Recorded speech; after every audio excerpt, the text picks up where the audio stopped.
cómo inclusive la sola presencia policial con un contacto visual y una verbalización puede ser un factor disuasivo para aquellas personas que estén cometiendo un delito o eventualmente perturbando la paz social.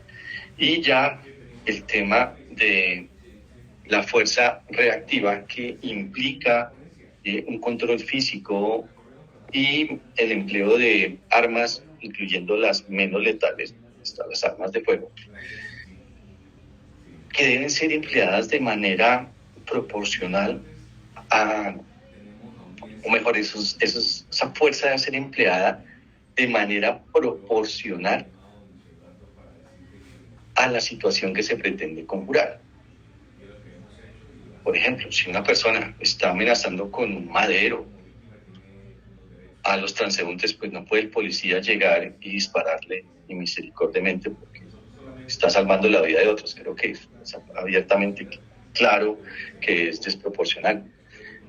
O también prevé, y la Corte Constitucional ha hecho eco de esto, el desescalamiento del empleo de la fuerza. Es decir, si un ciudadano se encuentra amenazando a un policía con un arma, pero cuando el policía le ordena que la ponga en el suelo, el ciudadano acata la orden, no puede el policía entrar a dispararle. A pesar de que la finalidad del policía sea mantener el orden público, nótese que en ese momento la agresión completa, el uso de la fuerza resulta abiertamente desproporcionado. Otro tanto ha acontecido con las persecuciones policiales. Cuando llega a un ciudadano se le solicita la cédula de ciudadanía, no la aporta y opta por huir, y el policía extrae el arma, le dispara a los pies y le causa alguna herida en las piernas o incluso en el tórax. Esto no tiene ningún tipo de proporción, esto es un empleo de la fuerza completamente desproporcionado y por lo mismo rompe ese vínculo entre la función y el fuero penal militar. El asunto tiene que ser necesariamente conocido por la jurisdicción ordinaria. Y tenemos casos de lesiones personales dolosas en las que la conducta ha sido, los que el proceso ha sido asignado a la jurisdicción ordinaria. Sobre el estado del arte, pues también, digamos, han existido temas en los que prima facie pudiera pensarse, esto tiene relación con el servicio. Y lo digo porque así lo pensé en su momento. En caso de fuga de presos, es que los policías estaban custodiando a las personas en la estación de policía, pues es una función muy próxima, evidente, con el servicio policial. La Corte Constitucional ha señalado que no. Siguiendo esa línea de que cuando existen algunos comportamientos que implican corrupción, de comportamientos por acción o omisión, a la jurisdicción ordinaria, pues eso tiene que ir a parar. De los pocos casos que conozco, pues son delitos de homicidios culposos, un delito de maltrato animal que han ido a parar a la jurisdicción penal militar. Y me llamó la atención el de maltrato animal, un policial que se encuentra en un parque y observa a un animal de raza peligrosa que se le acerca y el policía extrae el arma, le dispara y le causa la muerte al perrito. Este tema pues, me parecía prima facie que no era de competencia en la jurisdicción penal militar. Sin embargo, la Corte fue de otro sentido. ¿Y por qué? Porque en su raciocinio, que generalmente, todas las veces lleva aparejado una valoración probatoria, la Corte realiza una valoración probatoria, señala que no se va a inmiscuir en temas de tipicidad, antijuricidad o culpabilidad, que eso no lo va a definir, pero realiza una valoración probatoria. Y en ese caso, da la impresión, y esa fue mi interpretación del pronunciamiento de la Corte Constitucional, que el policía actuó dentro de lo que la norma le permitía. Es decir, si observa un perro de raza peligrosa que puede ser muy amigable, pero que el policía de antes no lo conoce y acciona su arma de fuego y le causa la muerte al animal, pues en este caso el policía se estaba defendiendo de lo que era, o probablemente sí era una agresión por parte de un perro que debía ser conducido, entre otras cosas, con un bozal y con una correa para que precisamente no se presenten este tipo de situaciones. Da la impresión como que en ese caso, mire, el actuar del policía está justificado. Eso es lo que en el fondo subyace en delitos culposos. Como no está aparejado un acto de corrupción, en el caso, por ejemplo, de un peculado culposo, se le extravió el arma, se le extravió el radio, se le extravió el fusil a un policía o militar, pues el asunto ha ido a parar a la jurisdicción penal militar, y en ese caso pues no le veo ningún inconveniente. Pero sí, insisto, en delitos de homicidio y en delitos contra la administración pública, donde también se pueden incluir fraudes procesales, falsedades en documento público, llámese material, videológica, todos esos asuntos la Corte los viene destinando para la jurisdicción ordinaria. Antes de terminar, pues conviene hablar de los presupuestos para la configuración de un conflicto de jurisdicciones, y este es un tema que incluso pues, se ha presentado a nivel de tribunales y en que la Corte ha llamado la atención de que no se atraba de igual forma el conflicto y por tanto se declara inhibida para resolverlo.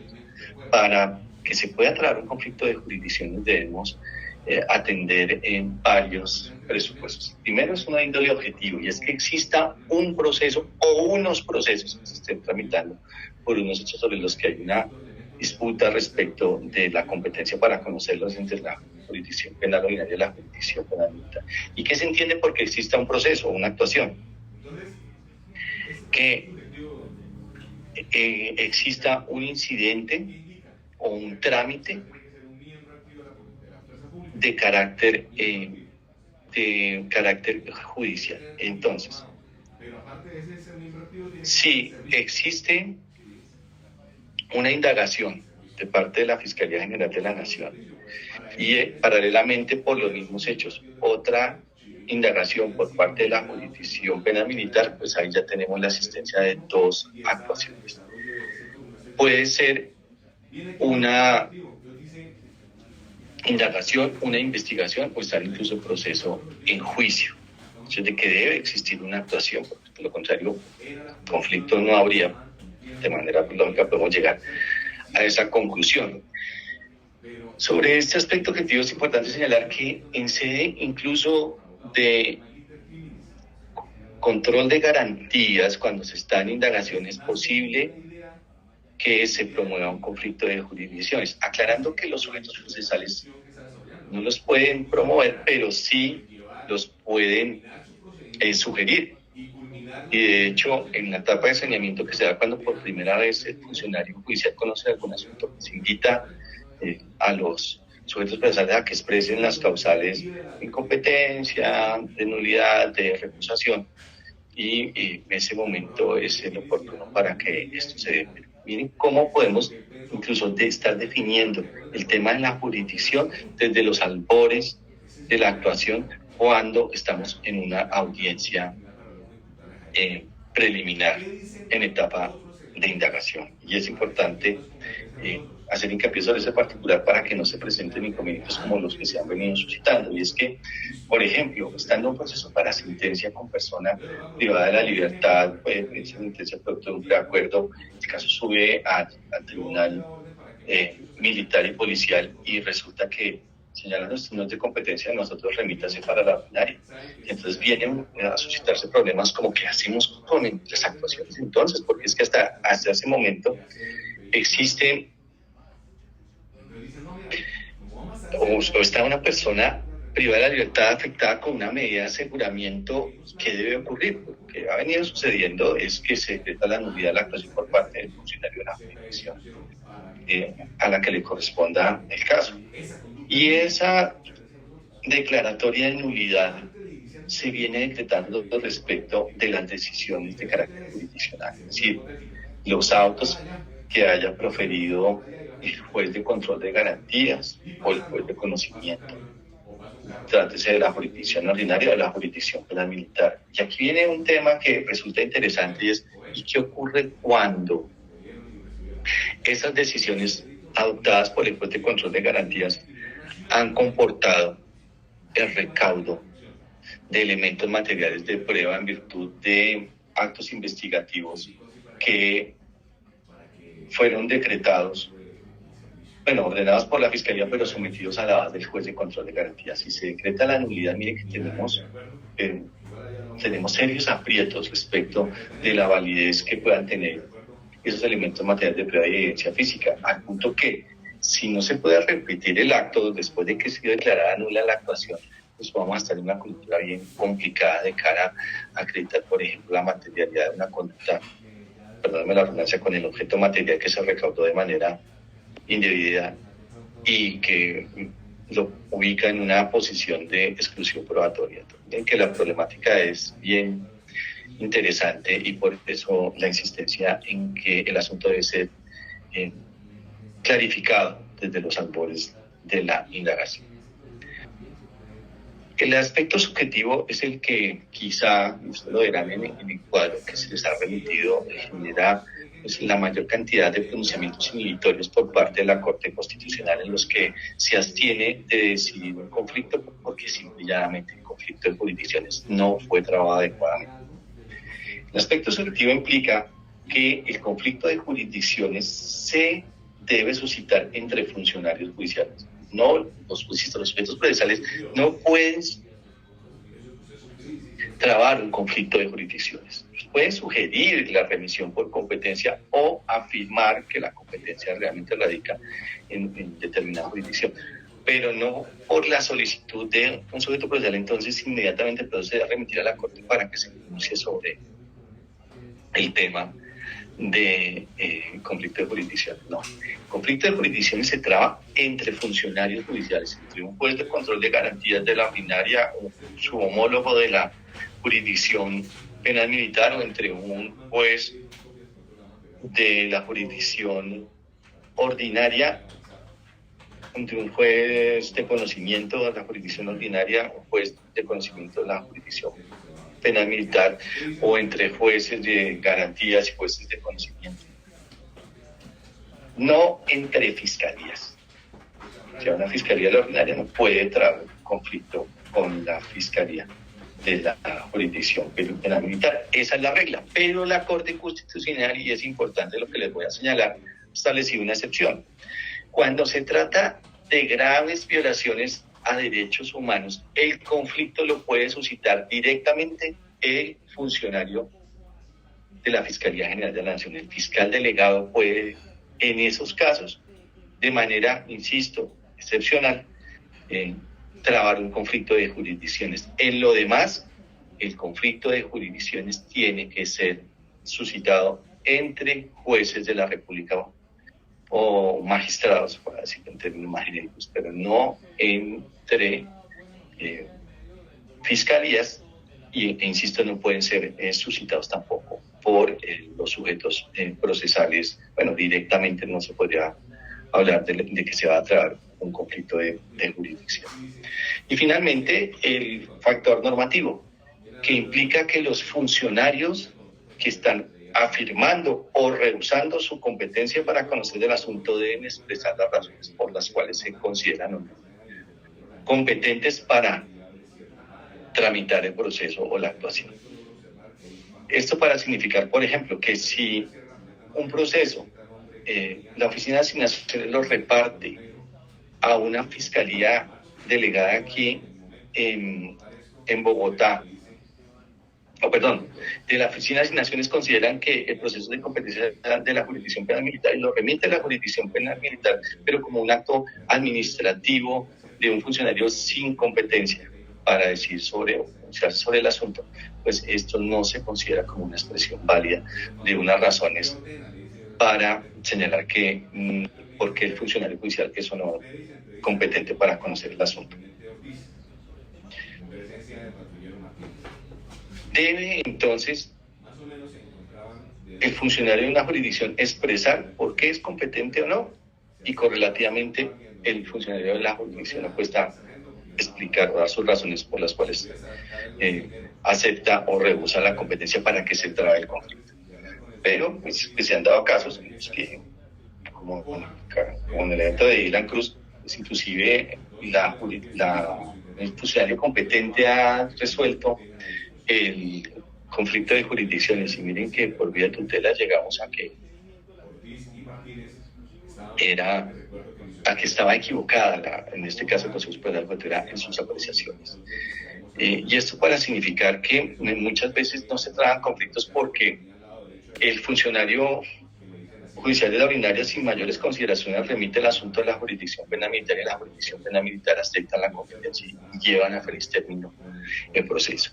En estos casos, pues ya serán otras determinaciones que se podrán buscar en orden a que se respete el principio de natural, como por ejemplo una demanda de casación, eventualmente una nulidad por violación al debido proceso, concretamente al principio del juez natural. Adicionalmente, pues insisto, estas situaciones pues son de interés tanto de quienes actuamos ante la jurisdicción penal militar como de quienes actuamos en la jurisdicción ordinaria, porque estas situaciones prácticas se pueden presentar en cualquier momento. La invitación que está haciendo eco de lo que ha señalado la procuradora delegada para el Ministerio Público de Asuntos Penales es que tratemos de buscar que el tema de la competencia quede definido, ojalá desde el comienzo de la actuación, para que se eviten toda la serie de inconvenientes que se han presentado, pero sobre todo para que se respete el principio del juez natural, y otro que es muy importante es el non bis in idem, porque esa dicotomía de actuaciones someten a una misma persona que tenga que emplear recursos para defenderse tanto en la jurisdicción penal en la ordinaria cuando hablamos de principio de non bis in idem, pues se trata de que no existan condenas que han sido proferidas por los mismos hechos por autoridades judiciales distintas, sino también tenemos que asumir que las investigaciones no pueden estar en curso cuando se trata de los mismos hechos y las mismas conductas punibles, insisto, sobre todo cuando tenemos conductas que se pueden calificar como delitos comunes y que son asumidas por la jurisdicción penal militar sin contar competencia para conocer de ellas. Creo que ya estoy sobre el tiempo. Eso eran, compañeras, lo que tenía para manifestarles. No sé si existan inquietudes. Gracias, doctor Liscano. Pues no creo, hay una que otra manita levantada, pero vamos a hacer una cosa en relación con las inquietudes, doctor, y es que vamos a recogerlas todas, y le agradeceríamos que usted pues nos digamos internamente, le contestáramos a los compañeros mientras que podemos. Yo creo que este es un buen ejercicio y una buena oportunidad para comprender que necesitamos como estar más atentos a tantas cosas y que entre todos podemos ayudarnos. Como les comentaba al principio, desafortunadamente la doctora Gina Paola, que además es la coordinadora nacional de justicia penal militar, por quebrantos serios de salud no ha podido asistir. Igual, de todas maneras, cariñosamente les envía las palabras de cierre que yo voy a leérselas en este momento. Nos dice la doctora Gina Paola que en lo que a la intervención en la ley 522 respecta, como es de su conocimiento, la Unidad Administrativa Especial de la Justicia Penal Militar y Policial viene adoptando medidas de reorganización administrativa que han determinado la distribución de competencia territorial y el lugar de funcionamiento de los despachos de primera instancia que adelantan investigaciones bajo el sistema procesal previsto en la ley 522 de 1999. Estas disposiciones, por supuesto, han afectado las reglas inicialmente trazadas en punto de nuestra intervención en los procesos adelantados por esa especial jurisdicción.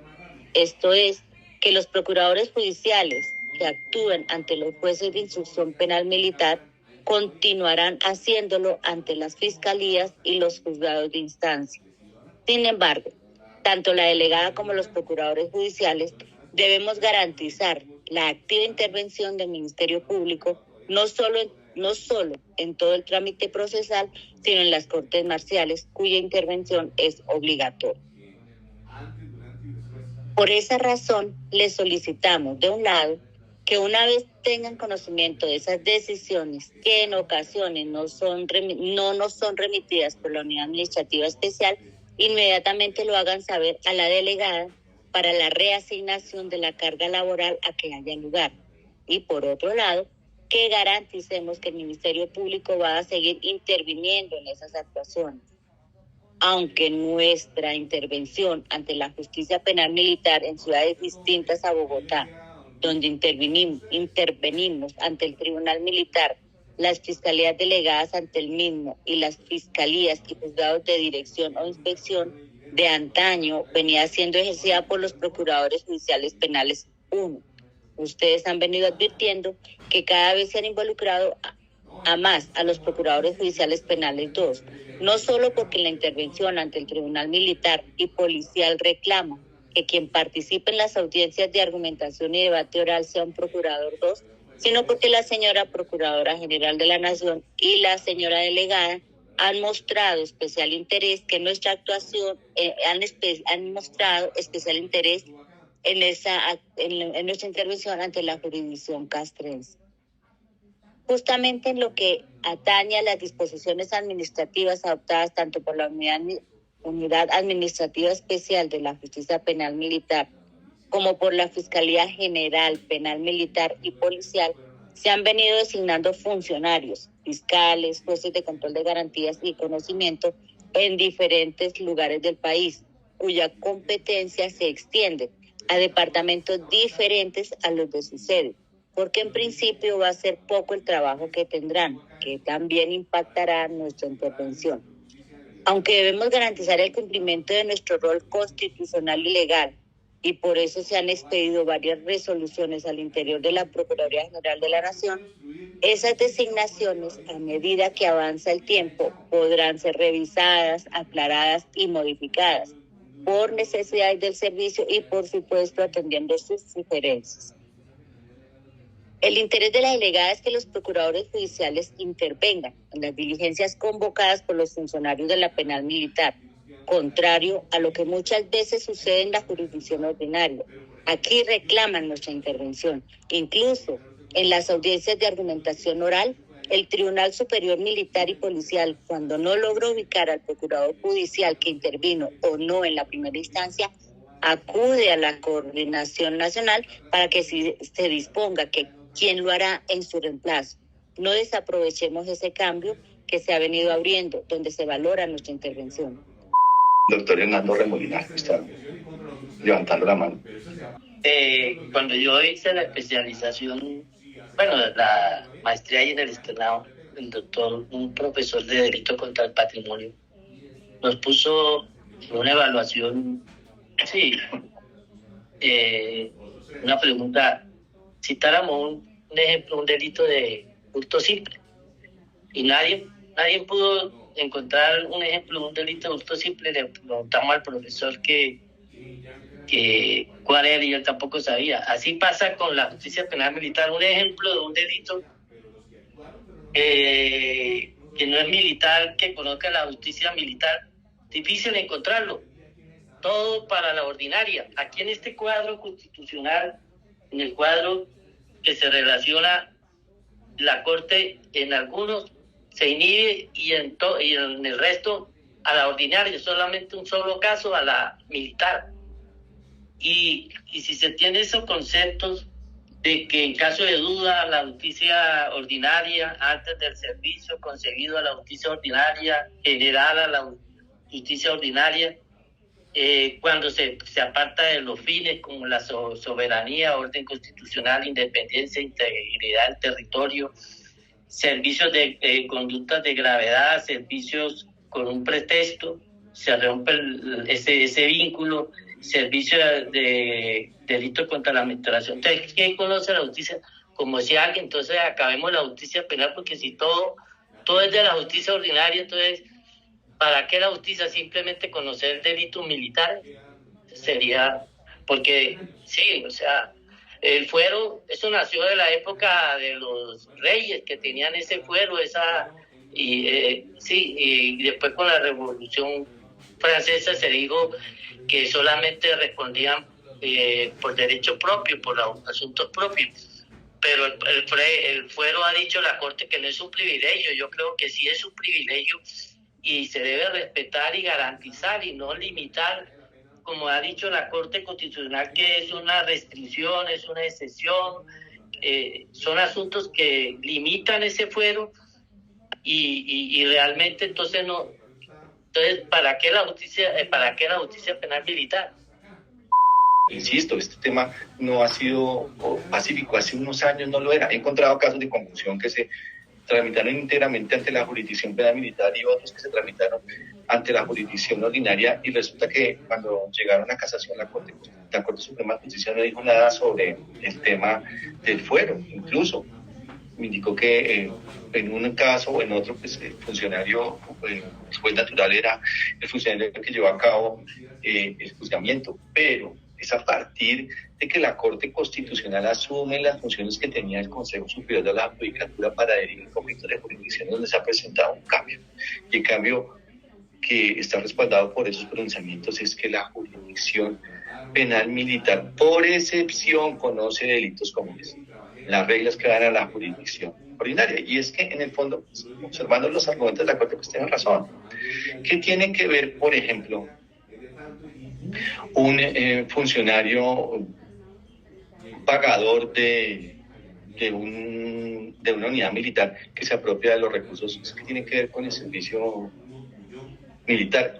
El delito lo podría cometer el pagador de cualquier institución pública de naturaleza civil y los resultados serían los mismos. Solo cuando existe ese vínculo próximo, evidente, inmediato con el servicio, es que podemos hablar de competencia de la jurisdicción penal militar. Amanda Perdomo, que es la procuradora 303, que tiene su manita levantada también. Doctora Amanda.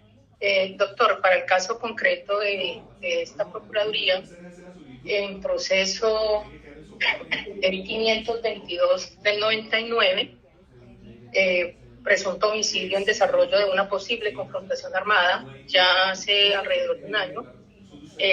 Era un proceso que en principio conoció la jurisdicción ordinaria, pero la Fiscalía General de la Nación la remitió a la penal militar por considerar que era de su competencia. Sin embargo, haciendo la inspección judicial al proceso, consideré que se trataba de conducta punible con grave afectación de derechos humanos, y por esa razón solicité al señor juez de instrucción penal militar devolver la carpeta a la Fiscalía General de la Nación para efectos de que se pueda suscitar el conflicto de jurisdicciones. Sin embargo, el señor juez penal de instrucción penal militar consideró practicar otras pruebas. Transcurrió un término casi de un año. Entonces consideré procedente remitir un oficio a la coordinación de las Fiscalías de Derechos Humanos y Derecho Internacional Humanitario, y ya se pronunció la Coordinación Nacional y solicitó al juzgado la remisión de copia completa del expediente para verificar dichos presupuestos. Al parecer ya se recibió una prueba, una declaración de testigo presencial de los hechos, y según me comunicó el juez, no iba a remitir copia del expediente, iba a remitir el expediente por competencia. Sin embargo, pues hasta el momento no, eso fue como la semana pasada, estoy a la espera de eso.